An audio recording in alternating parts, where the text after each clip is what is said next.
What was it like then to sit down and write a memoir, whether at the beginning or in the middle?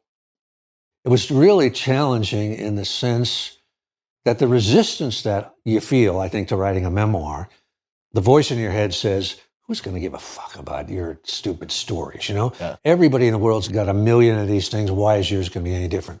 So that was a big part of it. Yeah. The flip side of that was, before I die, I want to put some of this shit down. It shouldn't just go away, you know?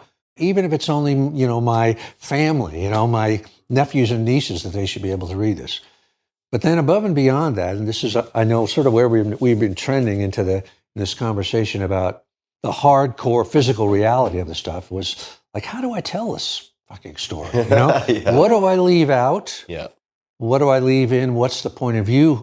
What's my tone of voice? Who is I in this story if I'm telling it in the first person? So that was sort of a big challenge. And again, I sort of did what we were talking about before, or what I was talking about blitzkrieg of, it would have overwhelmed me if I didn't just do it. Yeah. So I just did it. And when it was done, I'd left out a lot of chunks and a lot of this. I thought, I wish I had a real editor, which I didn't at this point. And I just sort of had to make the decision of, I'm going to edit it myself. This is it. This is what it's going to be, for good or ill. Yeah. So I don't know if that's, Yeah. I'm kind of meandering a little bit, Tim. No, that's okay. So Government Cheese, what's the title about? One of the articles that we delivered in this trucking company was surplus food to poor communities on the coast in North Carolina. And this was, because I was the most junior driver, this company, this was like the lowest paying job and the load that people wanted the least. Right. So I got it all the time. I mean, I made, like, to make these runs was like, I would make $15, something like that. But I really loved these runs. And you would drive all night and arrive really early, before dawn. It was always to a church. We were always distributed at a church, and it was always a black church with a black congregation. And a lot of the recipients were sharecroppers and stuff like that. But they also were, sometimes you'd have guys come in with hot Mustangs, with great looking young girls, that kind of stuff. And what you were delivering, the government cheese and the dried powdered milk and pinto beans and stuff like that, was stuff that was going on people's tables. It was going to keep them alive, Yeah. So you really felt like you were doing some good. Huh. And so what I sort of later, I just really enjoyed these things. I can't tell you how much fun they were. And the other aspect is, you were anonymous in these things. When you would pull into the lot, I never had anybody, you would talk to the minister. The minister would tell you, pull your vehicle over here, da-da-da-da-da. And they would always address you as driver. Say, driver, would you mind pulling this over here? Never ask you your name. I don't know why.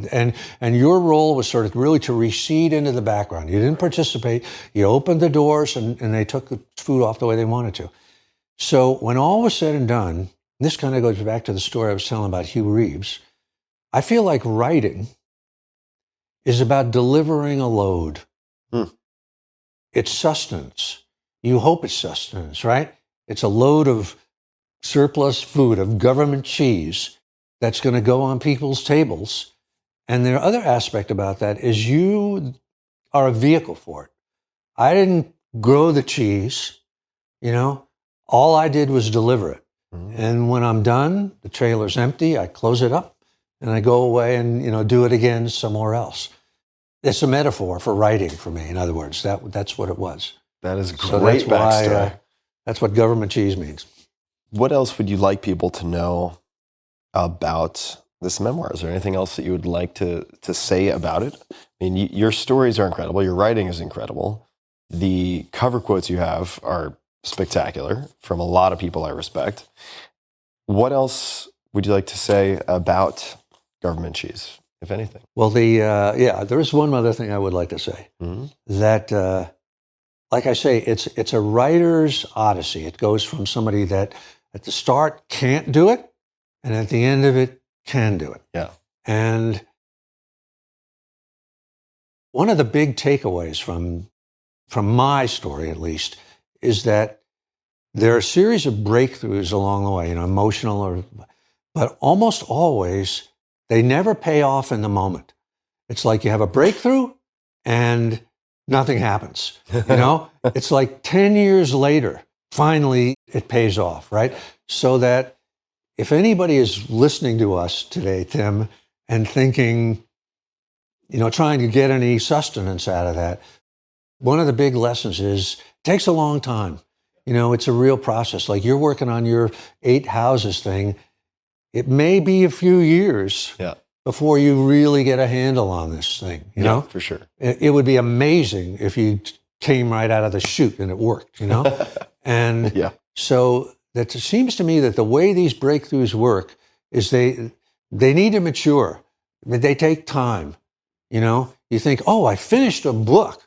And then for me, I couldn't sell that book. Yeah. And I couldn't sell the next book, and it was like years and years before I could. So, but there is a process and there is significance and change is happening.